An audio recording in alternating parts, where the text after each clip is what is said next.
Hello everyone, Shri IAS academy में आपका स्वागत है। जैसा कि आप जानते हैं कि श्री आईएएस एकेडमी ने आंसर राइटिंग सीरीज की शुरुआत की है, जिसमें ऑलरेडी हमारे 68 पार्ट आ चुके हैं। ये हमारा पार्ट 69 है। देखते हैं इसमें आपके द्वारा हमारे टेलीग्राम चैनल पर किस प्रकार का प्रश्न भेजा गया, उसे आपने किस तरीके से लिखा। तो चलिए शुरू करते हैं। जैसा कि आप देख रहे हैं, ये प्रश्न आपके द्वारा हमारे टेलीग्राम चैनल पर भेजा गया। तो सबसे पहले हम आपके प्रश्न को पढ़ेंगे, फिर आपके उत्तर को, और फिर देखेंगे कि वास्तव में इसे आपको कैसे लिखना है। आपका प्रश्न है, अमेरिकी क्रांति मूलभूत रूप से अमेरिकी पूंजीवाद और ब्रिटिश वणिकवाद के बीच एक आर्थिक द्वंद्व थी। टिप्पणी कीजिए। 12 नंबर का है, 2012 में पूछा गया। आपने लिखा है, अमेरिकी स्वतंत्रता संग्राम का युद्ध 1775 ईस्वी से 83 तक चला, जिसे अमेरिकी क्रांति की संज्ञा दी गई। हालांकि इसके स्वरूप को लेकर इतिहासकारों के बीच मतभेद है। इनमें से एक का मत यह है कि अमेरिकी क्रांति मूलभूत रूप से अमेरिकी पूंजीवाद और ब्रिटिश वणिकवाद के मध्य लड़ा गया था। इसके पीछे के तथ्य को देखें तो अमेरिकी क्रांति का नेतृत्व मध्य वर्ग कर रहा था, जो पूंजीवादी विचारधारा से प्रेरित था। तो वहीं ब्रिटिश वणिकवाद का ध्येय था अधिक से अधिक लाभ मात्र देश ब्रिटेन को पहुंचाए जाएं। इसी संदर्भ में ब्रिटेन द्वारा निर्मित निम्न कानून बनाए गए, जैसे कि हैट एक्ट, जहाजरानी एक्ट आदि, जिसका विरोध इससे प्रभावित होने वाले अमेरिकी निवासी मध्य वर्ग ने किया। हालांकि इतनी बड़ी क्रांति से मध्य वर्ग के कारण नहीं हो सकती, अर्थात आर्थिक द्वंद्व के अतिरिक्त भी कई और कारक थे। जैसे अमेरिका 18वीं शताब्दी के दौरान वहां के लोग अपने को अब ब्रिटेन वासी के रूप में न देखकर अमेरिकी वासी के रूप में देखने लगे, अर्थात राष्ट्रवाद की भावना का विकास। साथ ही लॉक, मॉन्टेस्क्यू आदि को पढ़कर उदारवाद, मानव की स्वतंत्रता जैसे विचार को अपनाने लगे। राजनीतिक स्तर पर भी अमेरिकी धीरे धीरे वयस्क हो रहा था और गहन इस विचार को गहन करने लगा कि हमारे ऊपर हमारी ही बीच से चुने हुए प्रतिनिधि कर लगाएंगे। इसलिए उन्होंने नारा दिया, प्रतिनिधित्व नहीं तो कर नहीं। साथ ही दार्शनिक का भी योगदान महत्वपूर्ण रहा। जैसे बेंजामिन फ्रैंकलिन का मत था कि अब अमेरिका का स्वतंत्र हो जाना चाहिए। वस्तुतः कहा जा सकता है कि अमेरिकी क्रांति होने के कई कारक जिम्मेदार थे, लेकिन उसमें निर्णायक भूमिका ये क्या है, आर्थिक द्वंद्व ने निभाया। अच्छा देखिए, आपने इस प्रश्न को ना मूल्यांकन के आधार पर लिख दिया। आपसे प्रश्न क्या पूछा गया है, टिप्पणी कीजिए। टिप्पणी का क्या मतलब होता है? मैंने आपको ऑलरेडी आंसर राइटिंग की टिप्स सीरीज में इन सारे पुछल्ले शब्दों से रूबरू कराया। क्लियर? तो आप वहाँ पर एक बार फिर से देख सकते हैं कि टिप्पणी का क्या मतलब होता है। खैर, हम यहाँ पे आपको बताएंगे ही। तो सबसे पहले हम क्या करते हैं, इस प्रश्न को इनकोड करते हैं। और अगर हम प्रश्न को इनकोड कर लिए तो आप यकीन मानिए, आप इस प्रश्न का उत्तर काफ़ी सहज भाव से दे लेंगे।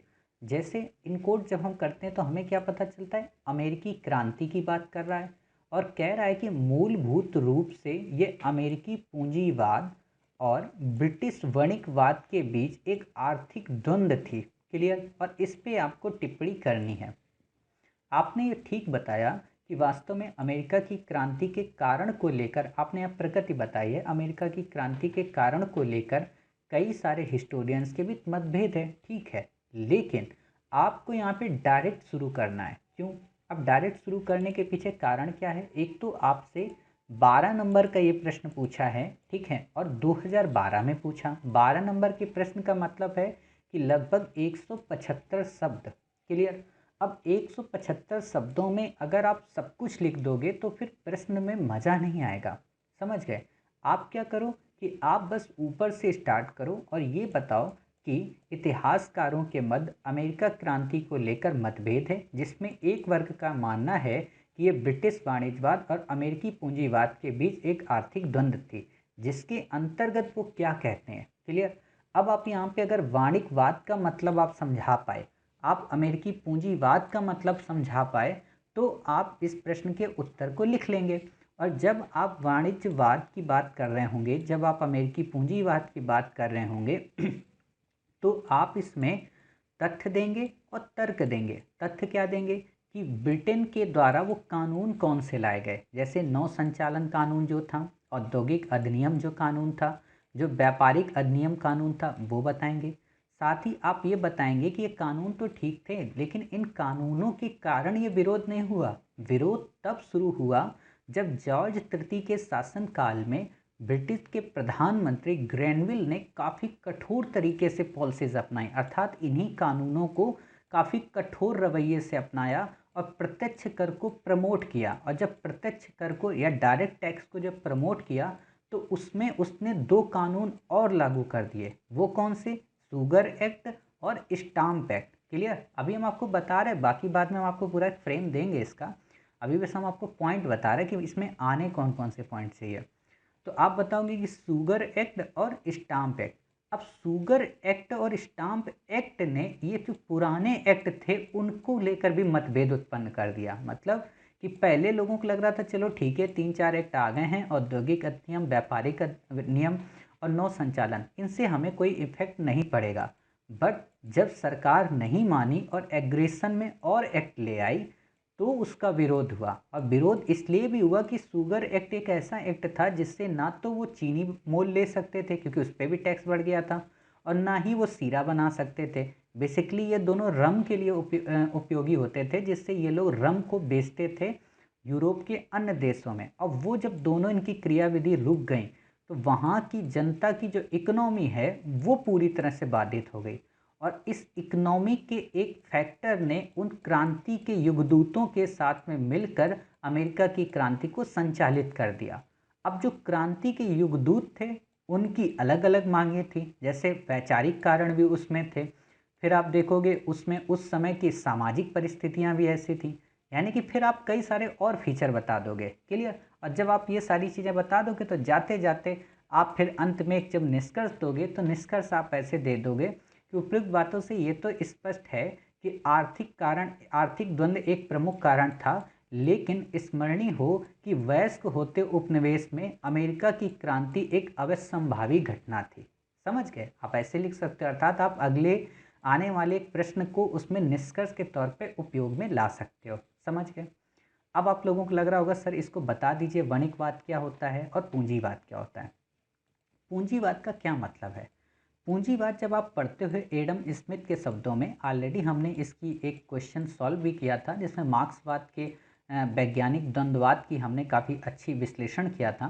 तो एडम स्मिथ का क्या कहना है कि पूंजीवाद का मतलब है कि सब कुछ फ्री हो, किसी भी प्रकार की मार्केट में किसी का कंट्रोल ना हो, यानी कि किसी दूसरी सत्ता का या सरकार का दखल ना हो। क्लियर? पूंजीवाद का ये मतलब होता है कि इंडिपेंडेंट रूप से हर एक चीज़ मार्केट पे ही छोड़ दी जाए। लेकिन वणिकवाद का क्या मतलब होता है कि उस चीज़ को सरकार के द्वारा कंट्रोल किया जाए। क्लियर? कंट्रोल करने का क्या मतलब? कंट्रोल करने का मतलब ये है कि उस देश की सरकार जहाँ पे वणिकवाद ये है वो अपने देश की इंडस्ट्री को प्रमोट करने के लिए दूसरे देशों पर किस प्रकार के रूल्स को इम्पोज करती है। इम्पोज का मतलब कि जैसे दूसरा देश अगर कोई सस्ती वस्तु उत्पादित कर रहा है या कोई कच्चा माल वहाँ से आना है तो उस पर कितनी टैक्स ड्यूटी लगाए या ना लगाए, अर्थात अपने इंडस्ट्री के माल को प्रमोट करने के लिए वो किस तरीके की नीति अपनाता है, ये होता है वणिकवाद। क्लियर? अर्थात आप कह सकते हो एक लाइन में कि वणिकवाद में सरकार का हस्तक्षेप होता है। क्लियर? इसीलिए आप देखोगे वणिकवाद के बाद जब जो पॉलिसी आती है वो कौन सी होती है? मुक्त व्यापार की, जिस पे किसी भी प्रकार का कोई टैक्स ड्यूटी नहीं होगी। वो इस बात पे डिपेंड करेगी कि आपका जो प्रोडक्ट है वो कितना बेहतरीन है, उसकी क्वालिटी कितनी अच्छी है। क्लियर? तो आप समझ गए कि वणिकवाद का क्या मतलब है कि सरकार के द्वारा किसी भी क्षेत्र में, चाहे इकोनॉमी हो या इंडस्ट्री हो या जो व्यापार की कार्यविधियां होती हैं, उसको रेगुलेट करना। क्लियर? ये समझ गए। दूसरा कि इंग्लैंड ने क्या किया कि अपने उपनिवेशित देश खासतौर पर अमेरिका पर इस नीति को इम्पोज किया। और क्यों इम्पोज किया? क्योंकि वो चाह रहा था कि वो वहाँ के बाज़ार पे अपना एकाधिकार स्थापित कर ले। क्यों एकाधिकार स्थापित कर ले? क्योंकि वो काफ़ी बड़ी मार्केट थी, साथ ही वहाँ पर उसका जो कच्चा माल की प्राप्ति थी वो भी उसे करनी थी।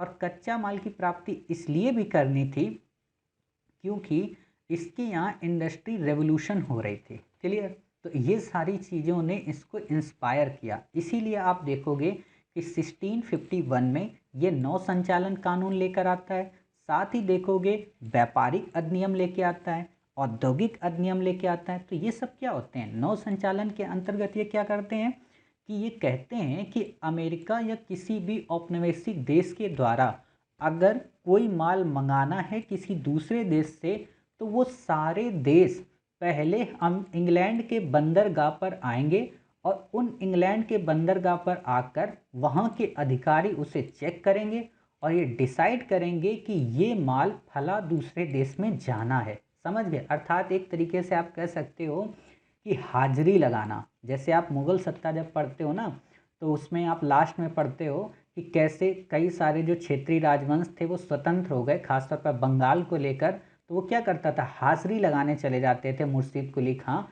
मुग़ल बादशाह दरबार में कि हाँ भाई साहब हम आपके अधीन ही हैं। क्लियर? तो ऐसी सिचुएशन यहाँ पर थी। दूसरा था व्यापारिक अधिनियम। व्यापारिक अधिनियम में क्या बातें हुई थी कि जो भी वस्तुएं वहाँ उत्पादित होती हैं किसी भी औपनिवेशिक देश में, ठीक है, तो वो वस्तुएं केवल और केवल इंग्लैंड ही कर सकता है, यानी कि वो औपनिवेशिक देश नहीं कर सकता। जैसे आप देखोगे कि इंग्लैंड ने मान लो अपने यहाँ चावल उपजाया या इंग्लैंड ने अपने यहाँ लोहे की इंडस्ट्री लगाई, तो इंग्लैंड का मानना है कि लोहे की इंडस्ट्री केवल हमारे यहाँ ही रहेगी, आप लोहे की फील्ड में नहीं आ सकते हो। जैसे आप कई बार देखोगे ना, कई सारे इंस्टीट्यूट क्या करते हैं कि एक कार्टेल बनाते हैं और कोई दूसरा इंस्टीट्यूट अगर उनकी फील्ड में आने का प्रयास करता है तो उसे रोकते हैं। क्लियर?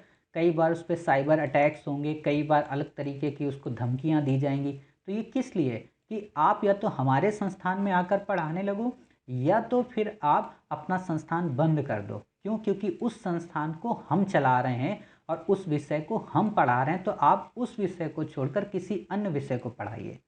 समझ गए? तो एक ये स्थिति आई।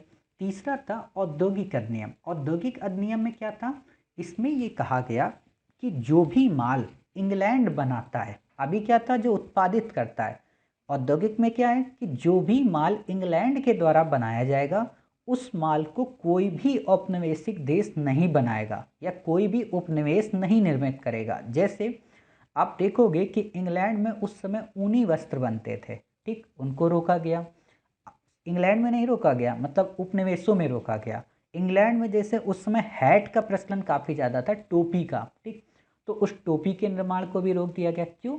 क्योंकि अगर अन्य देश टोपी बनाने लगे, हैट बनाने लगे या अन्य देश अगर ऊनी वस्त्र बनाने लगे तो इंग्लैंड की इंडस्ट्री प्रभावित हो जाएगी ना, इंग्लैंड की मोनोपोली समाप्त हो जाएगी। तो फिर वही बात है कि इंग्लैंड को उपनिवेश बनाने से फायदा क्या? उपनिवेश का मुख्य उद्देश्य क्या था? शोषण, आर्थिक शोषण करना। तो आर्थिक शोषण कैसे हो पाएगा? तो इन चीज़ों को लागू करने के लिए कई सारे नियम लाए। जैसे आप देखोगे 1689 के आसपास ऊनी माल के संदर्भ में एक्ट लाया गया कि उपनिवेश ये इसके प्रोडक्शन नहीं कर सकते। साथ ही 1732 में एक्ट ये लाया गया कि जो अमेरिका है वो हैट्स का निर्माण नहीं कर सकता। इतनी सारी चीज़ें जब चल रही थी तो लोगों को इतना बुरा नहीं लगा या इतना उन्होंने विरोध नहीं किया। उन्होंने कहा चलो ठीक है, इन दो चीज़ों की बात है हम हटा देते हैं। नौ संचालन की बात है तो ठीक है, हमारा जो जहाज़ है वो अटलांटिक से सीधे आ जाता है डायरेक्ट, तो क्या करते हैं कि मेडिटेरियन से होते हुए उत्तरी सागर से थोड़ी देर के लिए इंग्लैंड पहुंचा देंगे और फिर वहां से अटलांटिक से होते हुए आ जाएगा, इसमें कोई बात नहीं है, थोड़ा किराया ही ज़्यादा लगेगा। लेकिन विरोध तब शुरू हुआ कि जब जॉर्ज तृतीय का कार्यकाल शुरू हुआ, उसमें उसके ब्रिटिश प्रधानमंत्री जो ग्रेनविल थे उन्होंने काफ़ी तीखी पॉलिसी अपनाई, या आप कह सकते हो काफ़ी एक तरीके से एग्रेसिव वाली पॉलिसी अपनाई। अब इसके पीछे का कारण क्या है कि उन्होंने ऐसी एग्रेसिव पॉलिसी अब क्यों अपनाई, पहले क्यों नहीं अपना रहे थे? इसके पीछे का कारण ये है कि उस समय ब्रिटेन और फ्रांस के मध्य सप्तवर्षीय युद्ध चल रहा था। कौन सा? 1756 से 1763 के मध्य। क्लियर? अब ये सप्तवर्षीय युद्ध क्या था हम यहाँ पे भी बेसिक बताएंगे, बाकी डिटेल में जब हम हिस्ट्री ऑप्शनल की क्लास शुरू करेंगे या आप में से कोई इंडिपेंडेंट क्वेश्चन लिखेगा तो वहाँ बताएंगे, नहीं तो इसकी लेंथ बढ़ जाएगी। सप्तवर्षीय युद्ध बेसिकली था कि उत्तरी जो अमेरिका है अर्थात कनाडा जिसको आज आप वर्तमान में कहते हो, उस हिस्से पर कौन कब्जा करेगा, क्योंकि उस समय वहाँ पे किसका कब्जा था? फ्रांस का, ठीक है। और फ्रांस को पराजित करने के लिए सप्तवर्षीय युद्ध हुआ और इसमें हालांकि इंग्लैंड की विजय हुई, लेकिन इसमें उसकी काफ़ी इकोनॉमिक रिसोर्सेज समाप्त हो गए, तो उस इकोनॉमी की पूर्ति के लिए ऐसे टैक्स इम्पोज किए गए। क्लियर? आप देखोगे कि ग्रैनविल काफ़ी प्रत्यक्ष कर लगाता है यानी कि डायरेक्ट टैक्स की बात करता है, कई सारे एक्ट लाएगा, शुगर एक्ट लाएगा 1764 में, साथ ही स्टाम्प एक्ट लाएगा 1765 में। ये सारी चीज़ें क्या हैं, इन्हीं चीज़ों का जब ये एक्ट लाए गए तो अमेरिका वासी और नाराज हो गए। क्यों? क्योंकि शुगर एक्ट में क्या था कि इंग्लैंड के अतिरिक्त अन्य देशों से जो भी रम आएगी, क्लियर, उस पर आयात ड्यूटी को हम बढ़ा देंगे। समझ गए? मतलब क्या है कि अगर इंग्लैंड किसी देश को अपने देश में बनी हुई रम भेजता है, रम का मतलब शराब एक तरह की होती है, वो अगर भेजता है तो उस पर जो आयात ड्यूटी होगी वो कम होगी। लेकिन अगर इंग्लैंड के अलावा अमेरिका ने किसी यूरोपीय देश को भेजा है तो उस पर आयात ड्यूटी ज़्यादा होगी। क्लियर? जैसे आज हम लोग एक्साइज ड्यूटी पढ़ते हैं ना, तो इस चीज़ की बात है यहाँ पे। तो इसको जब बढ़ा दिया तो अमेरिका के लोगों की रम यूरोप में बिकनी बंद हो गई। और यही नहीं किया, साथ ही जो सीरा था या जो चीनी थी उसके दाम भी बढ़ा दिए और सीरे पे टैक्स भी लगा दिया। तो ना तो वो सीरा प्राप्त कर सकते थे, ना ही चीनी मोल ले सकते थे, और ना ही रम भेज सकते थे किसी देश को। तो अब आप सोचो कि उनकी डायरेक्ट इकोनॉमी पे चोट की गई ना, ये उनको बुरा लगा। समझ गए? दूसरा क्या है, स्टाम्प एक्ट। स्टाम्प एक्ट में क्या हुआ, जो समाचार पत्र या पत्रिकाएं या जो विज्ञापन होते थे, जो उस समय प्रबोधन पुनर्जागरण के विचारों से प्रेरित जो पुस्तकें होती थी, उन पर टैक्स बढ़ा दिया। और जब उन पे टैक्स बढ़ा दिया और ये भी कहा गया कि कोई भी व्यक्ति स्वतंत्रता, समानता, बंधुता या गणतंत्र के विचारों को प्रतिपादित नहीं करेगा, अगर करेगा तो उसको हम क्या करेंगे, राजद्रोह के मामले में अंदर कर देंगे, अर्थात कड़ी सजा देंगे। जैसे आज हम पढ़ते हैं ना धारा 124, उसके अंतर्गत लोगों को धारा 124A देशद्रोह का कानून लागू होता है, तो वैसे ही उन्होंने भी ये चीज़ की। क्लियर? अब जब उन्होंने ये चीज़ की तो लोगों को काफ़ी ज़्यादा बुरा लगा, और इसकी एक प्रतिक्रिया के रूप में आप देखते हो बोस्टन टी पार्टी की घटना एडम्स के द्वारा जो की गई थी। हालांकि ये घटना बिल्कुल नॉर्मल थी, प्रतीक के रूप में कि हम आपका विरोध करते हैं। और विरोध का कारण जब आप देखोगे कि क्या वास्तव में यही एक विरोध था आर्थिक द्वंद्व को लेकर, तो नहीं, ये तो बस एक नाम मात्र का कारण था। मूल कारण तो सैद्धांतिक था। सैद्धांतिक का क्या मतलब होता है कि ठीक है आप टैक्स लगा सकते हो, अमेरिकन्स का कहना था कि आप टैक्स लगाओ, हमें कोई दिक्कत नहीं, हम टैक्स देंगे, क्योंकि टैक्स के बिना तो कोई गवर्नमेंट चलती नहीं है। बट आप उन्हीं पे टैक्स लगा सकते हो जो बाहर की वस्तुएं हैं, अर्थात जब हम बाहर माल इंपोर्ट करते हैं तो टैक्स लगाओ। अब आंतरिक लेवल पर हमारे टैक्स ना लगाओ। और आंतरिक लेवल पे टैक्स कौन लगा सकता है? हमारी जो लोकल असेंबली है। अगर आप बाहर पे टैक्स लगाना चाहते हो तो आप हमें अपनी ब्रिटेन की संसद में प्रतिनिधित्व दो, और अगर आप हमें प्रतिनिधित्व नहीं देते हो या हमारा रिप्रेजेंटेशन नहीं कराते हो तो हम आपको टैक्स नहीं देंगे। इसीलिए आप देखोगे अमेरिकन का एक नारा आता है कि प्रतिनिधित्व नहीं तो कर नहीं। क्लियर? ये क्यों आता है अब आप समझ गए। तो इस तरीके से आप इसको पूरा एक्सप्लेन कर देंगे कम से कम शब्दों में। मैंने तो आपको काफ़ी एक्सप्लेन किया है, आप बस बेसिक बता देंगे कि हाँ इसका वणिकवाद का क्या मतलब होता है, कौन कौन से एक्ट आए और इन एक्ट के विरोध स्वरूप ग्रैनवेल की पॉलिसी कैसी थी, और फिर कैसे इसने एक द्वंद्व किया। क्लियर? और फिर आप बता देंगे कि केवल एकमात्र यही कारण नहीं था, अन्य भी कई कारण थे, जैसे पुनर्जागरण और प्रबोधन के विचार, उस समय की सामाजिक परिस्थितियाँ, और उस समय वैसे भी अमेरिका एक वयस्क हो चुका था, इसलिए किसी भी वयस्क होते हुए उपनिवेश में क्रांति होना अवश्यंभावी था। आप ऐसे इसका निष्कर्ष लिख सकते हो। क्लियर? तो उम्मीद है आपको इस प्रश्न का उत्तर समझ में आया होगा, साथ ही इसका फ्रेम समझ में आया होगा। इसके अलावा जो कुछल्ले शब्द हैं वो समझ पाए होंगे, और साथ ही ये वणिकवाद और पूंजीवाद का सामान्य क्या मतलब होता है ये समझ पाए। क्लियर? तो मिलते हैं एक नए प्रश्न के साथ आप ही के द्वारा भेजे गए। तब तक अपना ख्याल रखिए और स्वस्थ रहिए।